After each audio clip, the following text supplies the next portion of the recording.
Ouvrage que je signe ce soir. Merci, la librairie de Berlin. J'ai beaucoup de plaisir à vous voir. Je vous tiens pour courageux, d'abord d'avoir bravé l'humidité pénétrante de la capitale strasbourgeoise. Hein. Tu veux que je me lève? Mais oui, mais oui. Parce que les autres, ils sont debout, là. Il n'y a pas de raison. Peut-être ça leur a reposé de me voir assis. Bon, enfin, bon. Je vous dis un petit mot simplement de ces deux ouvrages. Il voudrait expliquer comment il est venu à l'idée, sans que personne ne le lui réclame, d'expliquer pourquoi il avait jugé qu'il était raisonnable, même enviable, de mettre fin à 50 ans de vie dans un ordre religieux que j'ai beaucoup aimé et continue d'aimer et continue de vouloir aider en dépit du peu de goût qu'il a pour les débats sur les questions difficiles. Voilà. Donc, je voudrais simplement insister sur le fait que cet ouvrage n'est pas une sorte d'exhibitionnisme. Vous voyez, comme si j'avais eu besoin de me raconter, j'étais comme occupé entre les repas, je n'avais pas besoin de faire ça. Ni non plus qu'on le range dans la catégorie des ouvrages de polémique, de règlement de compte, de brûlot. Ce n'est pas un brûlot, ce serait presque l'inverse.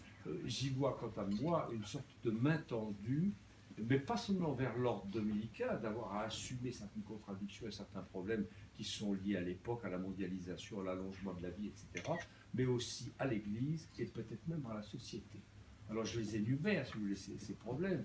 Ils sont liés, bien entendu, au blocage qui remonte à Grégoire VII, au XIe siècle, qui fait qu'il n'y a pas moyen d'accéder au sacerdoce sauf à faire des vœux de célibat, chose que je pense très, très urgent que l'Église révise cette discipline pour faire quelque chose de plus ouvert. Bon. Mais il y a aussi d'autres problèmes que j'aborde, aussi variés que le peu de goût pour ce que j'appellerais moi la spiritualité du débat en communauté. Je suis frappé, si vous voulez, du fait que j'ai, pour ainsi dire, épousé l'ordre dominicain, j'avais 20 ans, j'étais absolument enthousiaste quand j'ai découvert qu'il avait mis dans ses constitutions les premières de 1221 Quod omnes tangit ab omnibus tractari debet. Vous voulez que je traduise peut-être? Bon. Ce qui concerne tout le monde doit être débattu par tout le monde. Bon. J'étais enthousiaste, je me suis dit, voilà, donc la vie de baptisé ne permet pas d'écarter les sujets délicats à aborder, et dans un ordre où la plupart des membres sont justement équipés pour parler des choses avec, disons, une certaine documentation, des raisons, des arguments théologiques, de culture biblique, je vais trouver cette façon de vivre la vie de baptisé. Bon. Pourquoi j'en suis sorti de l'ordre dominicain? Sans colère, mais paisiblement, parce que de ce point de vue-là, il m'a déçu. Bon, c'est tout. Je ne me passe pas pour quelqu'un qui a beaucoup souffert, c'est pas vrai, il y a des gens qui souffrent, hélas, 100 fois plus que moi. Bon, j'étais assez heureux à certains moments, assez en colère à d'autres, mais comme dans toute vie, je crois, je ne vous apprends rien. Bon, mais en revanche, j'ai eu le sentiment, une fois mis à la retraite de l'université ici, qu'au fond, ça devenait un pur artifice, que je reste encore chez les dominicains. Donc j'ai pris mes libertés très paisiblement. C'est au bout d'un an, d'ailleurs, que je me suis dit, tiens, il faudra peut-être que j'écrive pourquoi je suis sorti.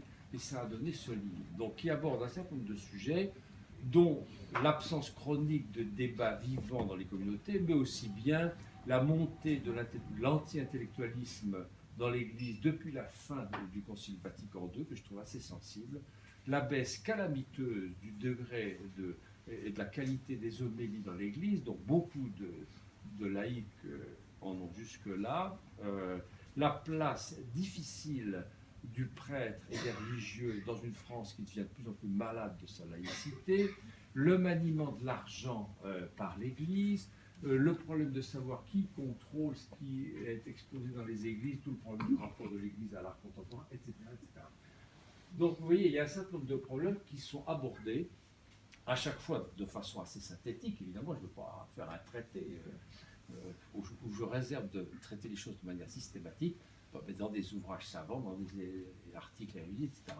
Dans ce livre, le style est plutôt, si vous voulez, celui de l'essai et de la bouteille à la mer, en espérant que les gens vont s'en saisir, en particulier ceux qui sont dans une position de responsable de la vie des communautés, de la vie des facultés, de la vie de l'Église, et peut-être même des responsables d'État qui ont peut-être, ça va peut-être les aider, que parmi les centaines, voire les milliers de prêtres ou de religieux qui ont quitté leur État depuis mai 68, qui a commencé d'être le début de l'hémorragie, il y en a un, au moins, il y en a peut-être d'autres, mais il n'y en a pas des masses, j'ai l'impression, qui ait pris le soin de rédiger de manière paisible et pesée ce qui lui est arrivé et pourquoi il en est sorti. Voilà. J'ajoute juste une chose, depuis la publication de ce livre, qui remonte à la fin septembre, je reçois des courriers qui sont eux-mêmes d'un tel intérêt qu'il y aurait matière à un tome 3, c'est ce que je vous dis. C'est des lettres tout à fait touchantes, en particulier de lettres de jeunes dominicains qui ont 30 ou 40 ans de moins que moi et qui me disent c'est sidérant, j'ai vécu ou je viens de vivre ou je vais vivre la même chose. Donc ce que tu as vécu, toi, ne tient pas à ta personnalité ou à ta génération. C'est un problème qui dure et qu'il faudrait enfin pouvoir soulever en communauté. Voilà.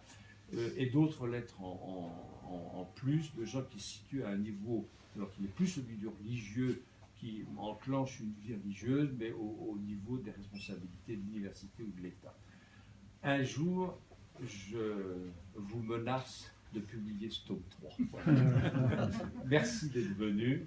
Je me tiens à votre disposition, d'abord pour signer des exemplaires, et éventuellement, si vous le souhaitez, à 2, à 4, à 6, à 10, un peu plus tard, lorsque la librairie fermera, je propose que ceux qui ont encore envie de discuter et qui en ont le temps, nous nous retrouvions à la Nouvelle Douane, qui est une bonne adresse sur Franco et Strasbourg.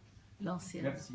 C'est l'ancienne. Ah non, pardon, j'ai dit la nouvelle, parce que je commence une nouvelle vie, c'est pour ça. Merci.